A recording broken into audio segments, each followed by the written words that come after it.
လုံးပဲမင်္ဂလာပါဗျကျွန်တော်တို့တွန် channel နေပြန်ပြီးကြိုဆိုလိုက်ပါတယ်ကျွန်တော်ဒီနေ့ unboxing လုပ်ပေးမှာကတော့ Mi Watch လေးပါဒီ Mi Watch က global version လေးပေါ့နော်32 gram ပဲလေးတဲ့နိုင်အောင်လေး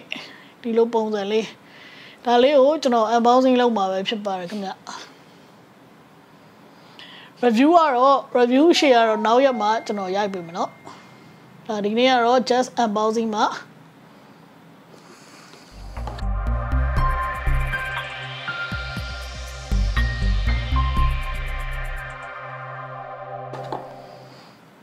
ကဲထုံးစံအတိုင်းကျွန်တော်ရဲ့အိတ်ဆောင်ဓာတ်လေးနဲ့ပါ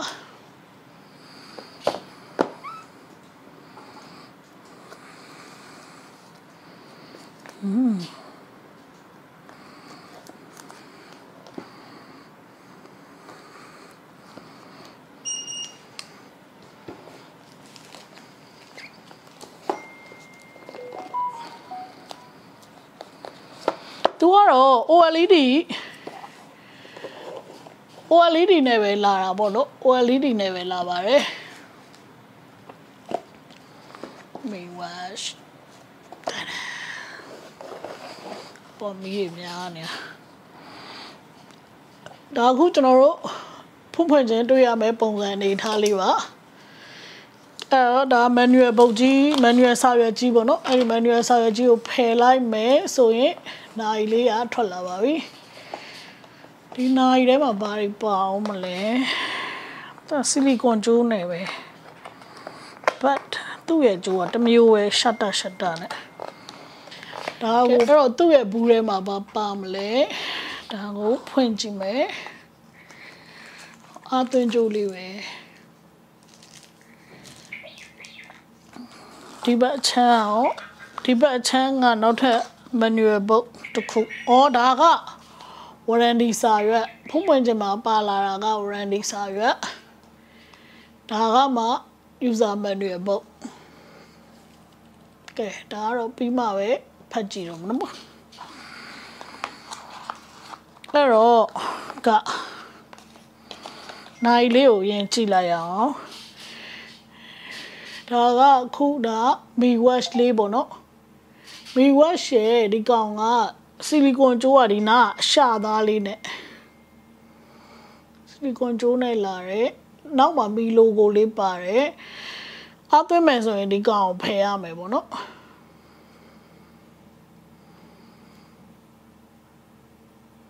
တော့ OLED screen နဲ့ပါ Mi Watch တဲ့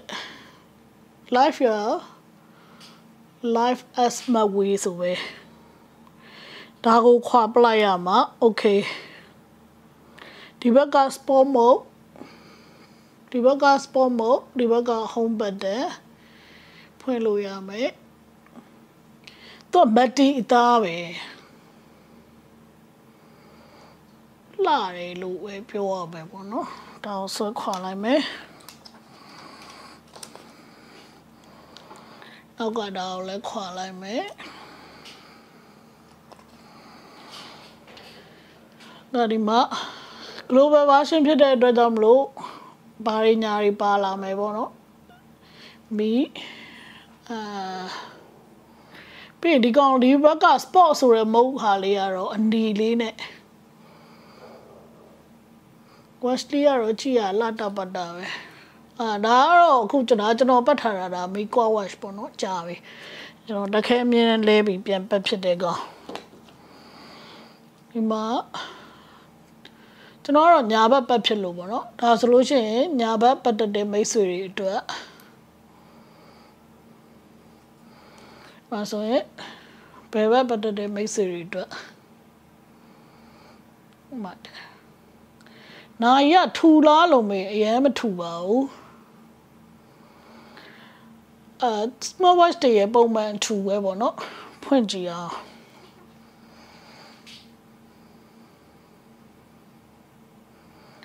တက်ခဲမရှိပါတက်ခဲအားအရင်သွင်းရမယ်ဒါမှမဟုတ်လို့ရှိရင်မီရဲ့ထုံးစံအတိုင်း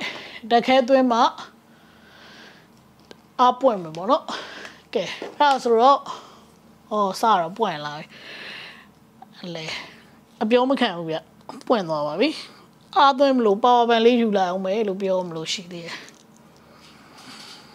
ဒါဆိုဒီမှာကျွန်တော်တို့ကဘာတွေရွေးလို့ရမလဲ language တွေတော်တော်များများရွေးလို့ရပါမယ် English နဲ့သွားမယ်နော်ပြီးရင်တော့ကျွန်တော်တို့ကုတ်ကိုဖတ်ရမယ် Xiaomi Wear app ကနေပြီးတော့ကုတ်ဖတ်ရပါမယ်ကဲအဲ့ဒါဆိုတော့ကျွန်တော်တို့ကဒီမှာဒါ Mi Fitness Xiaomi Wear ပေါ့နော်ဒါဆိုလို့ရှိရင်တော့ဒါကျွန်တော် Android phone ကနေကြည့်ရဒါကတော့ iPhone ကနေပြီးတော့ကျွန်တော်တို့ဝင်ပါမယ်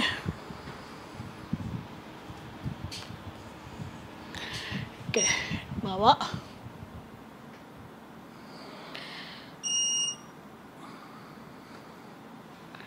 global version ဆိုတော့ကျွန်တော်တို့က region ရွေးရမယ် region မှာကျွန်တော် mainland China ရွေးလို့ရမလားမသိဘူး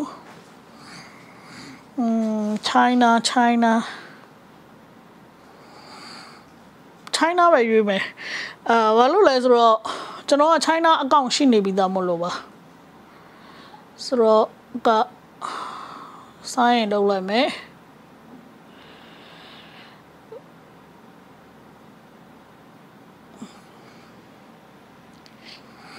အကောင့်အခုစိုင်းရင်ကိုလုပ်သွားပြီ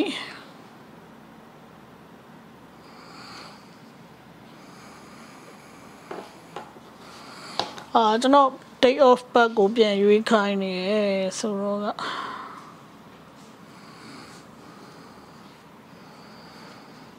ဒါဒီမှာဒီ scan code ကိုကျွန်တော်တို့က Xiaomi Web app ကနေဖတ်ရမှာပါ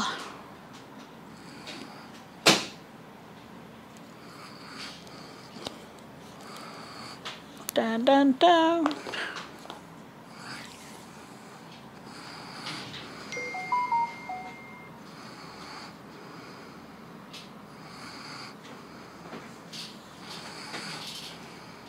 ခဏလေးပါနော်ဒီမှာ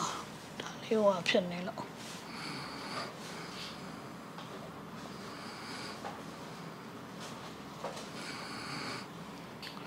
weight တွေပါပြန်ရွေးပေးနေရလို့ပါ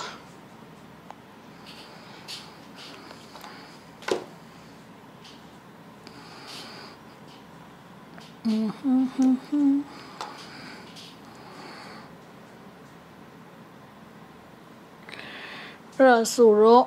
ကျွန်တော်အခုဒီ device ထည့်မယ်ပေါ့နော် device ထည့်ပါမယ် device ဒီ device ထည့်လိုက်မယ်ဆိုတော့ပါဒီမှာမြင်ရည်လားမြင်တယ် plus sign လေးနဲ့ scanner ဆိုပြီးတော့ scan လိုက်မယ်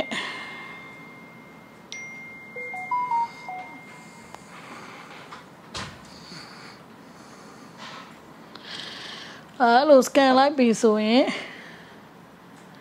next ကိုထပ်နှိပ်မယ်ဘာလဲ advice လေးbluetooth ကိုအရင်ဖွင့်လိုက်ပါတဲ့ရော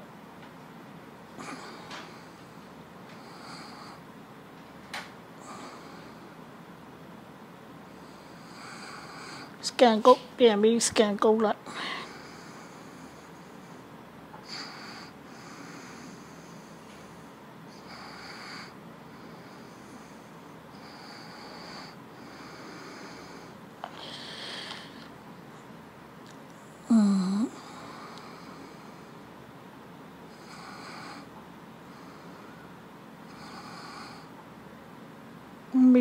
Watxh ဒါကဘာဖြစ်မလဲစပါပြီ global version ကို China အကောင့်မှာလာချိန်မရဘူးထင်တယ်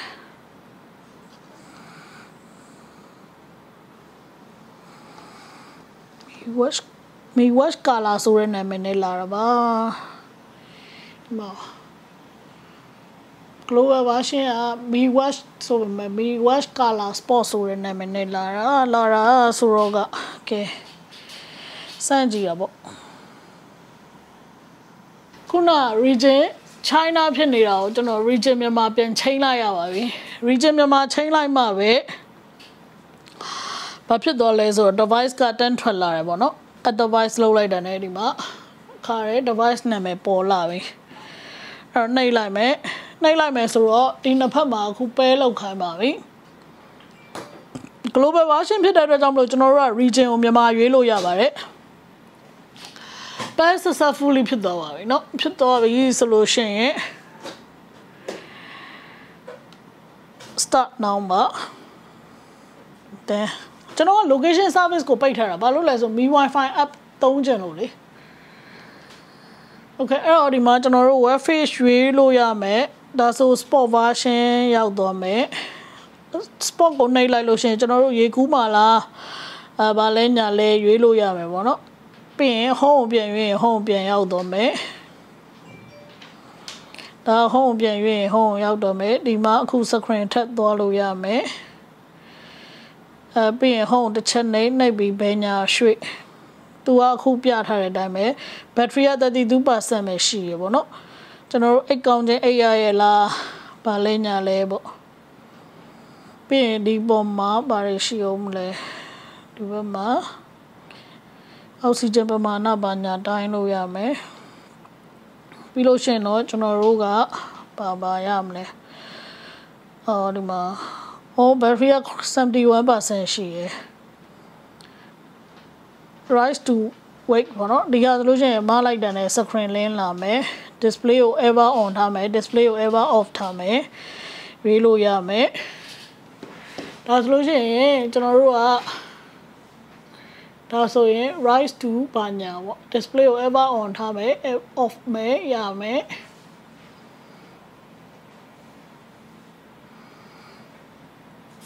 ပြီးရတာဆို setting မှာ web page တွေရွေးလို့ရမယ်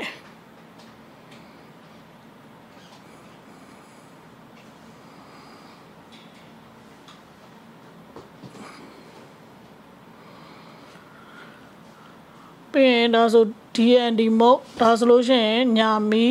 ဒါဆို alarm ဒါဆို sport mode ဆိုရင်ဒီမှာကျွန်တော်တို့တော့ရှောက်တော့ workout လုပ်ပဲဟာ outdoor running လား walking လား treadmill ပေါ်မှာလား trekking လား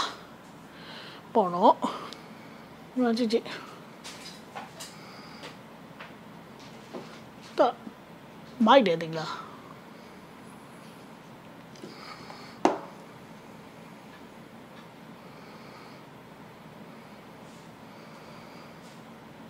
တော်လာတယ်နာရီရတော့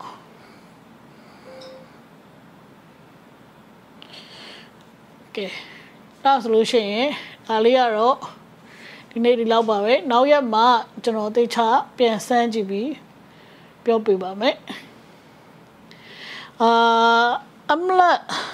screen ဆိုတော့ display ကတော့လှတယ် display ကတော့လှလုံးဝရွှဲဆိုနေရပဲပေါ့နော်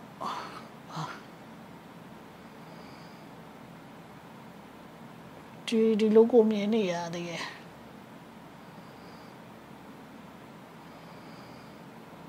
ဒါ Mi Watch Global က Mi Watch Color အနေနဲ့လာတာပါ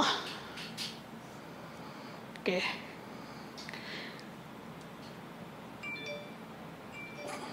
ပတ်ကြည့်လိုက်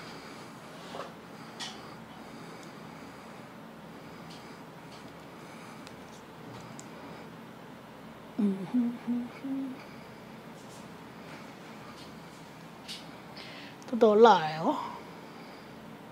ပတ်ထားတာလဲပေါ့ပေါ့ပါပဲလက်ထဲမှာလဲကြီးမနေဘူးမိုက်တယ်